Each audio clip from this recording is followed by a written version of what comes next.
In this video, you will learn how to play the game of basketball. Basketball was invented 124 years ago by James Naismith. Ever since, the game has evolved into great things. In this video, we will discuss how to shoot the ball correctly, the proper way to pass a basketball, dribbling down the court, how to score the game, the dimensions of the court, and illegal fouls that you can be assessed with.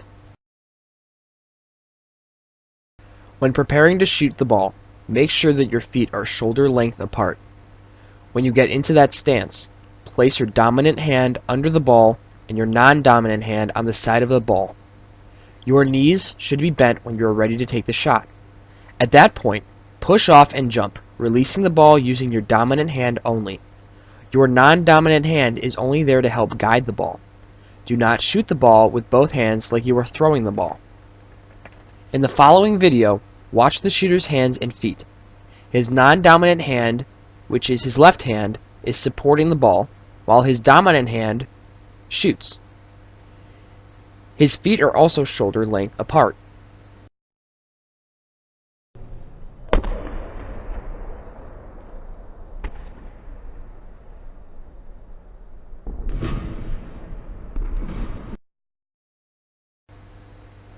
There are three main types of basketball passes.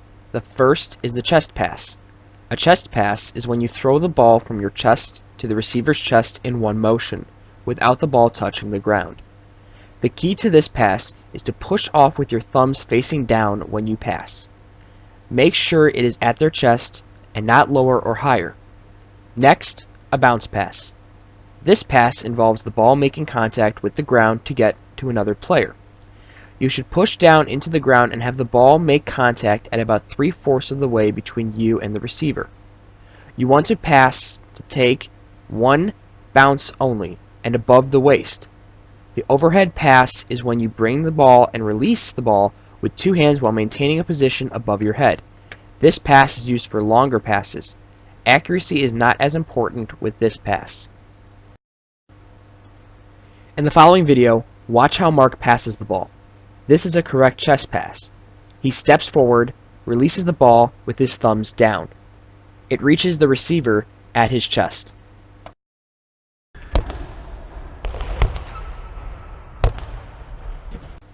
Now, compare that video to the following video, which is an incorrect way to pass the ball. It is a very lazy pass, as it did not even reach the receiver's chest.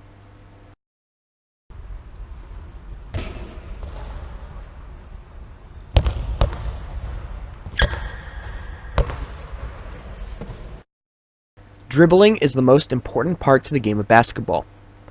Dribbling is the motion of pushing the ball into the ground and back to your hand. The key to dribbling is to do it under control.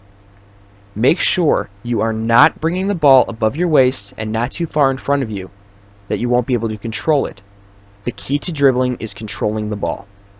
Don't carry the ball while you're dribbling, and don't take steps while carrying the ball. This is called traveling and results in a turnover. Once you pick up your ball, you must pass or shoot the ball. If you dribble again, that is a violation called a double dribble. Also, remember not to dribble with two hands. Only use one hand.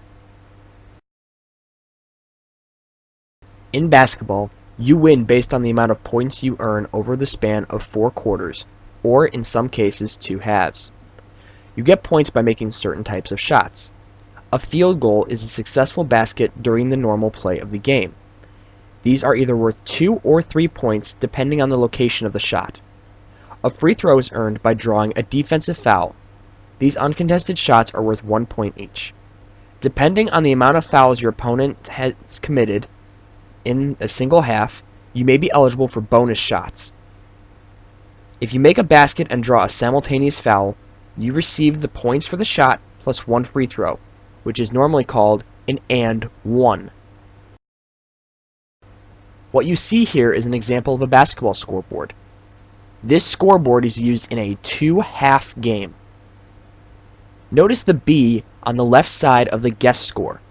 This represents the bonus, meaning that a team has committed 7, 8, or 9 fouls. If a team commits more than that, they will get another B below that.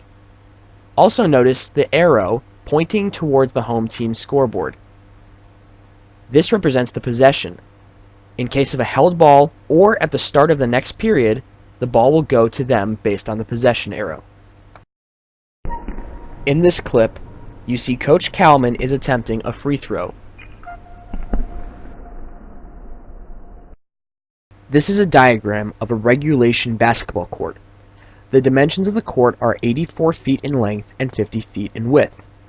It consists of the basket, which is 10 feet above the court in the middle of each baseline, the key, an area in between the foul line and baseline, the free throw line, where foul shots are taken, and the three-point arc, where any shots made beyond that line are worth 3 points. Also notice the half-court line. Once a player establishes a front court position or goes past the half-court line, they may not go behind that line unless another player from the other team has touched that ball. That is called an over and back violation. There are 4 major types of fouls in basketball. Personal fouls are fouls such as pushing, illegal use of hands, blocking, charging, and others. Personal fouls can result in possession of the ball or free throws depending on when the foul was committed. All offensive fouls automatically result in the defensive possession. Technical fouls are fouls for unsportsmanlike conduct or significant breach of rules.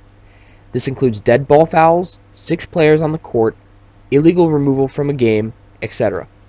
This, along with flagrant and intentional fouls, result in 2 shots and possession for the team that drew the foul. If a player receives 2 technical fouls, he or she is ejected from the game and suspended for the following game in NFHS, NCAA, and NBA rules. If a coach receives 2 direct technicals, 3 indirect, or a combination of the 2, he or she is ejected. Intentional fouls are fouls that are deliberate without making a play on the ball. Flagrant fouls are fouls of severe nature with the intent to seriously injure a player.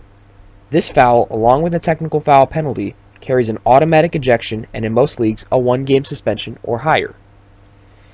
In the following video, you will see a player drawing a personal shooting foul.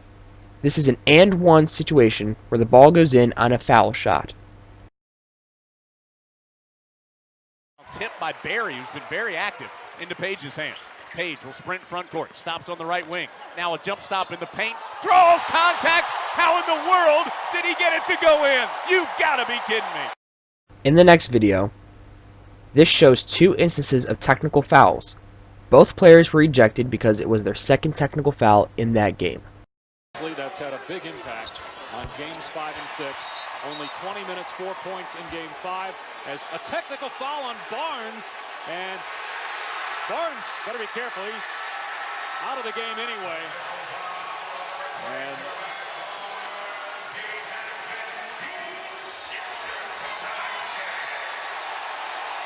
we'll see if that's all that was called. In this part, you see Joey Crawford signal a T with his hands. This represents a technical foul. Chris Paul was given a technical foul for an unsportsmanlike conduct penalty against a player. Here, Joey Crawford ejects Zach Randolph for his second technical foul. That was given because of unsportsmanlike conduct and trash-talking the opponents. This is common in basketball, but is not acceptable. Finally, in the following video, you see Lakers player Metta World Peace violently elbow Thunder's player James Harden in the head. It is of savage nature, directly targeting the head. In NBA, this is a flagrant 2. He was later suspended for 1 game, while Harden was out for 3 games with a concussion. Blocking. Artest drives and finishes. And the Laker crowd fired up. And a shot as Harden goes down. Doing the celebration. Most flagrant 2s are aimed directly for the head, while flagrant 1s are just savage fouls that were aimed for any other part of the body. That's not only ejection, that's going to be a suspension and should be.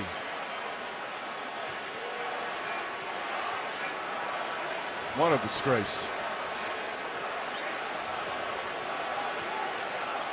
So he has been ejected. And Thank you for watching, and I hope you learned a lot about the game of basketball.